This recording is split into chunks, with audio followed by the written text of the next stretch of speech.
15 minutes, plus ou moins mon parcours, ce qui m'a amené à devenir un délinquant, donc un mauvais garçon en fait, qui a fait des bêtises. Donc jusqu'à l'âge de 8 ans, je vivais avec mon papa et ma maman et mes deux frères et ma petite sœur. Et puis un jour, mes parents se sont séparés, parce que le couple n'allait pas. Et donc mes deux frères, ils ont été vivre chez mon papa. J'étais très triste. Et moi, j'ai été vivre avec ma petite sœur chez ma maman. Et donc, la personne qui a remplacé mon papa, ben, je ne l'aimais pas, puisqu'il était responsable de mon malheur. Et donc, je me suis disputé avec lui le premier jour où je l'ai vu. Et lui, il m'a frappé le premier jour où il m'a rencontré. Le problème, c'est que dans les écoles où j'allais, chaque fois que j'avais un problème avec un autre élève, comme chez moi à la maison, ben, on ne parlait pas, on frappait, ben, je trouvais normal de frapper aussi, puisque c'était ce qu'on me montrait à la maison. Et vers l'âge de 8 ans, ben, je trouvais que c'était pas normal. Donc j'ai voulu mourir. J'ai voulu me tuer. Mais je crois qu'à 8 ans, on ne sait pas c'est quoi la mort. Je dis souvent, quand on est face à un problème et qu'on ne trouve pas la solution de son problème, ben, c'est qu'on fait partie du problème. J'ai été sauvé et à 12 ans, j'habitais comme ici dans une cité au 13e étage et mes parents n'étaient jamais là. Et quand moi j'allais dormir, mes parents ils allaient dormir après moi et quand je partais à l'école, ils se réveillaient après moi. Et il est important de se dire que quand on est parent et qu'on met un enfant au monde, c'est pour lui apporter de l'amour, de l'affection, lui inculquer des valeurs morales, des choses bien. Et comme je n'avais pas tout ça chez moi, j'ai dit, ben, je vais aller chercher de l'amour ailleurs. Et j'ai été le chercher dans la rue. Et là, malheureusement, dans la rue, ben, j'ai trouvé des jeunes qui avaient les mêmes problèmes que moi, en fait. Qui avaient des problèmes dans la famille, qui n'allaient plus à l'école, qui avaient des problèmes avec la communauté. Et donc, on a commencé à faire des petites bêtises, à faire des petits vols. On n'allait plus au cours. Et on portait un masque surtout. Vous savez, c'est quoi le carnaval, hein? Oui. Quand c'est carnaval, on porte un masque, on ne sait pas qui est derrière. Et moi, j'avais un masque et je jouais un rôle qui n'était pas le mien, en fait. Mais que mes petits copains étaient contents que je porte ce masque-là. Mais j'ai dit aussi qu'on a des amis où on ne porte pas de masque. Des vrais amis. Parce que quand on est dans une bande où on porte un masque, si on vous dit quelque chose que vous n'avez pas envie de faire, vous allez avoir peur de dire non. Parce que si vous dites non, je suis déjà rejeté de mon milieu familial, donc j'ai envie de rester avec mes potes. Peut-être que si vous dites non, on va dire « Ah ouais, mais t'es pas un homme, pourquoi tu n'oses pas le faire ?» Alors on a peur de dire non. À 16 ans, j'ai vraiment senti au fond de moi-même qu'il y a quelque chose qui n'allait pas. Ça n'allait pas dans mon corps. Donc j'ai fait une deuxième tentative de suicide et je suis tombé dans le coma. Vous savez, entre la vie et la mort. Mais j'ai de nouveau été sauvé. Et là, j'ai été envoyé chez mon papa. Mais mon papa, il travaillait pendant la nuit. Ce qui fait que j'avais pas de repères, pas de cadre, pas de limite, comme on dit. Mon père me disait, voilà, tu peux pas faire ça, tu peux faire ça, pas ça, pas ça. J'avais rien. Donc, j'ai senti que je pouvais faire tout ce que je voulais, en fait. Et donc, j'ai continué à sortir pendant la nuit, à faire des bêtises, à boire de la bière, à fumer du hashish, hein, du chichon, à aller casser des écoles, enfin à faire tout ce que je ne pouvais pas faire en fait. Pourtant à 17 ans, je me suis présenté spontanément chez un juge de la jeunesse, un juge pour enfants. Parce qu'en Belgique, jusqu'à l'âge de 18 ans, un juge, s'il voit qu'un enfant est en danger dans sa famille ou qu'il ne va plus à l'école, il peut encore l'aider. Et ce monsieur-là, il m'a mis dans un cachot pendant 24 heures. Et puis après, le lendemain matin, il m'a reçu 5 minutes. Et il m'a dit, t'as vu tous les dossiers que j'ai là, avec tous les jeunes qui font des bêtises? Toi, t'as pas encore fait de bêtises, reviens voir quand tu auras fait une bêtise. Et 6 mois plus tard, ben, j'avais donné rendez-vous à ma copine, elle n'est pas venue. Et j'étais énervé. Et donc, il y a 2 copains de ma bande, hein, avec un masque, qui ont vu que j'étais bien énervé. et qui m'ont proposé d'aller faire un cambriolage, voler dans une maison. Le problème, c'est qu'ils avaient déjà été volés dans cette maison-là. Et donc le monsieur, il a reconnu un de mes complices, et il a voulu prendre son fusil au mur, et il a voulu appeler la police, et j'ai eu peur, je l'ai assommé. Et 4 jours plus tard, on va le retrouver, il était vivant, mais malheureusement, il va mourir. Et donc là, j'ai été arrêté. Et j'ai été mis 15 jours dans une prison. Et puis après, on m'a mis dans un centre fermé pour mineurs délinquants. Donc c'est pas encore la prison. On vous donne encore une chance de pouvoir, avec des éducateurs, des psychologues, des assistants sociaux, pouvoir encore peut-être vous en sortir. Et c'est vrai que pour la première fois de ma vie, j'ai senti que je pouvais avoir confiance dans ces gens-là. J'avais repris les cours, je faisais beaucoup de sport, je travaillais avec la psychologue sur l'acte que j'avais commis, sur le fait d'avoir assommé ce monsieur. Et tout se passait très bien.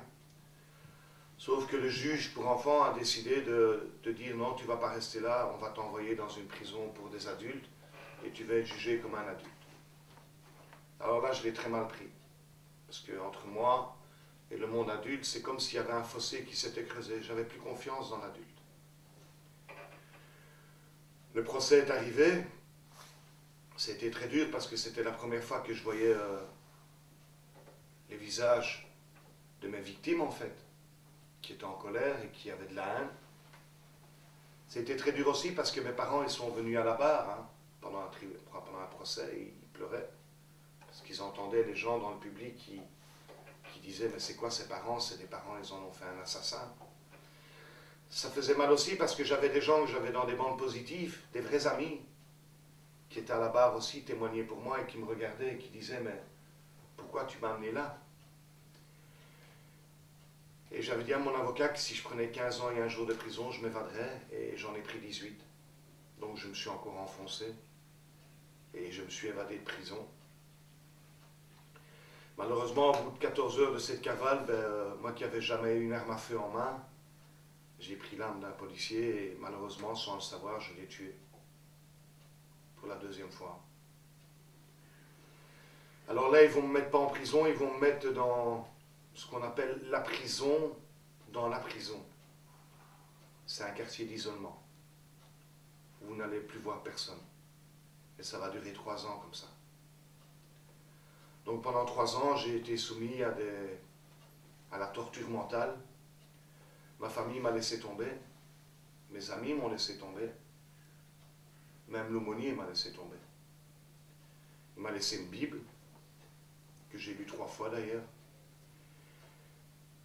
Mais je me sentais tout seul et j'ai préféré mourir. Mais cette nuit-là, au lieu que ce soit moi qui sois monté au ciel, c'est le ciel qui est descendu à moi. Et je me suis souvenu alors des paroles d'un éducateur qui 3 ans avant m'avait dit « Jean-Marc, le jour où tu veux jouer ton propre rôle, il va falloir que tu laisses tomber ce masque et que tu ailles ouvrir ce rideau que tu ne veux pas ouvrir. Parce que tous, autant que toutes les personnes qui sont ici, on est né avec autant de défauts que de qualités. Et moi, jusqu'à présent, je n'avais fait que mes défauts. Je n'avais jamais essayé d'exploiter mes qualités. Et j'ai ouvert doucement ce rideau. Et effectivement, j'ai vu des choses que je n'avais jamais pris la peine de voir. Alors à partir de ce moment-là, j'ai décidé de vivre. J'ai appris à écrire parce que je savais écrire. C'est important de savoir écrire quand on est en prison. Heureusement que je savais lire, parce que j'avais droit à rien en isolement. Mon complice, qui lui ne savait pas lire ni écrire, il est mort. Parce que quand vous êtes enfermé dans un endroit où vous n'avez rien à votre disposition, si vous n'avez pas quelque chose dans la tête, raconter des histoires, vous ne pouvez pas tenir, vous allez devenir fou en fait. Et puis il y a un grand jour qui va arriver dans cet enfer, c'est le jour de mon procès en fait. C'était le 5 décembre 1988. En arrivant au palais de justice, j'étais attaché aux chevilles et les mains derrière le dos. Et j'ai vu une maman là. Et elle tenait une petite fille par la main. Elle devait avoir 2 ans, la petite fille. Et cette petite fille, elle a lâché la main de sa maman et elle a couru vers moi en souriant. Et sa maman, elle l'a rattrapée brusquement. Et c'est le jour-là où j'ai pris conscience que j'avais face à moi la fille du gendarme que j'avais tuée. Et c'est ce jour-là que je suis passé du regret au remords. Vous savez, on peut regretter quelque chose. Par exemple, on joue à un match de football et à la dernière minute, on rate un penalty. Et on a perdu le match.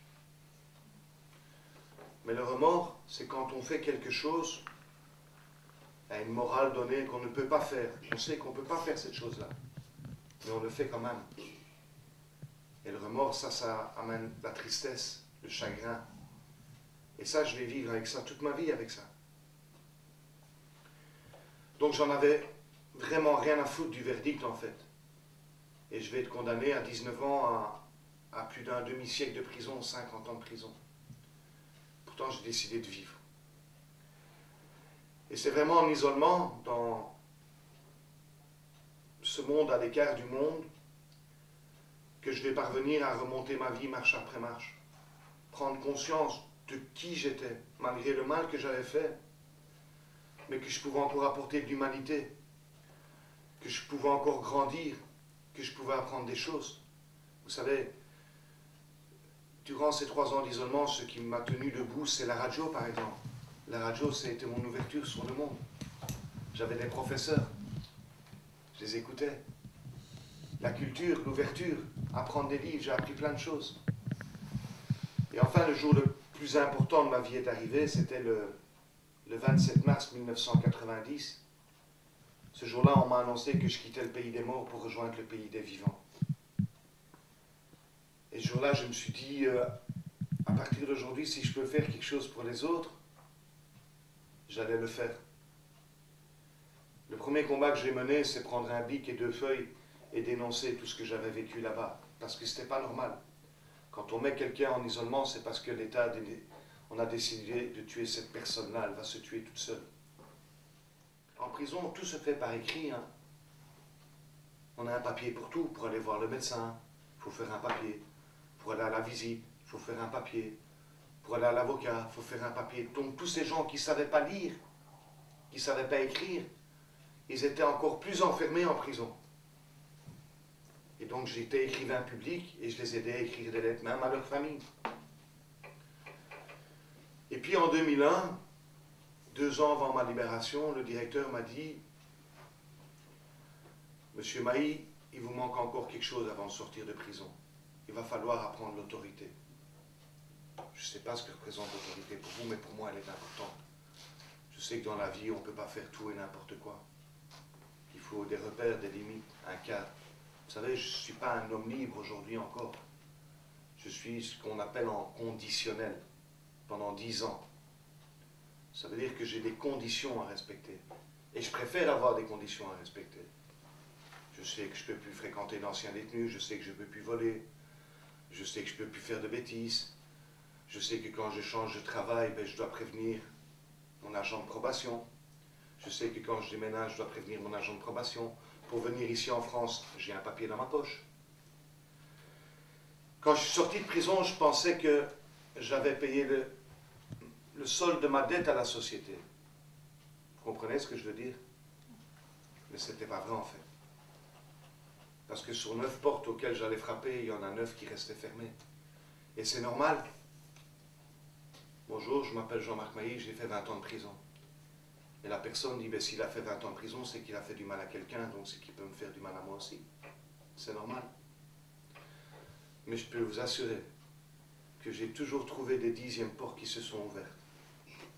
Des gens qui m'ont accepté pour ce que je suis aujourd'hui. Qui n'applaudissent pas mon passé, mais qui acceptent de faire une aventure humaine avec moi aujourd'hui. Et des gens comme ça, j'en ai rencontré beaucoup. C'est pour ça que quand je vais dans des écoles, et que des jeunes me disent « Monsieur, j'ai été frappé à 3 portes, elles ne veulent pas s'ouvrir, alors je vais faire saigner la société. » Moi, je leur réponds que ces portes-là ne devaient pas s'ouvrir, mais qu'il y en a d'autres auxquelles on peut aller frapper. Vous savez, ça fait 8 ans que je suis en liberté, et pourtant c'est la 8e fois que je viens de déménager. Et vous savez pourquoi? Parce que chaque fois que mes propriétaires m'ont vu à la télévision, ils m'ont mis dehors. Ça fait 8 ans que je suis en liberté, et c'est la 9e fois que je viens d'avoir un contrat de travail et j'ai eu 6 C4. Un C4 en Belgique, c'est quand l'employeur ne renouvelle pas votre contrat de travail parce qu'il a appris qui vous étiez. Mais ça ne m'empêche pas de continuer. Et de continuer à croire que je vais encore aller frapper à des 10e portes. Et que je vais continuer à croire encore à des gens qui croient en moi. C'est ça qui est important.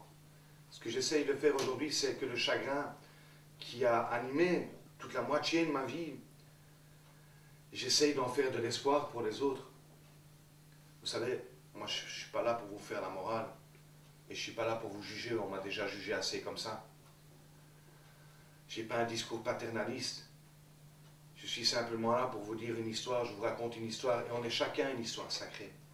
Chacun aura son destin. On aura des beaux moments comme on aura des mauvais moments. La vie, elle n'est pas rose tous les jours. Et je ne viens pas dire aux gens que la vie, elle est facile. Mais la vie, elle vaut la peine d'être vécue. En prison, on n'a rien à y apprendre. C'est ce que j'essaye d'expliquer à des jeunes.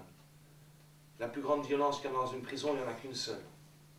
C'est la violence du temps perdu. On perd son temps en prison. Les rêves, ils se réalisent en liberté.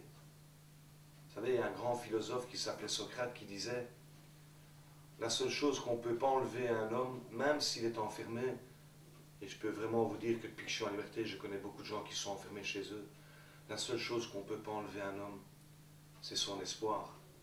Alors tant que vous avez de l'espoir, et je sais que vous avez de l'espoir, on y arrive toujours.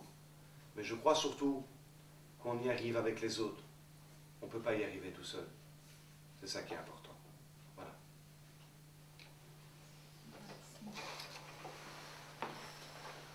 Merci. Si vous avez des questions, n'hésitez pas.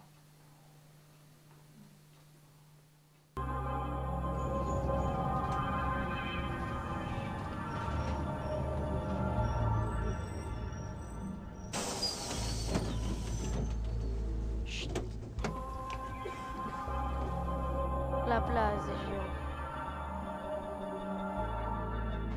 La place des géants. Je viens de la place, là-bas. Là-bas.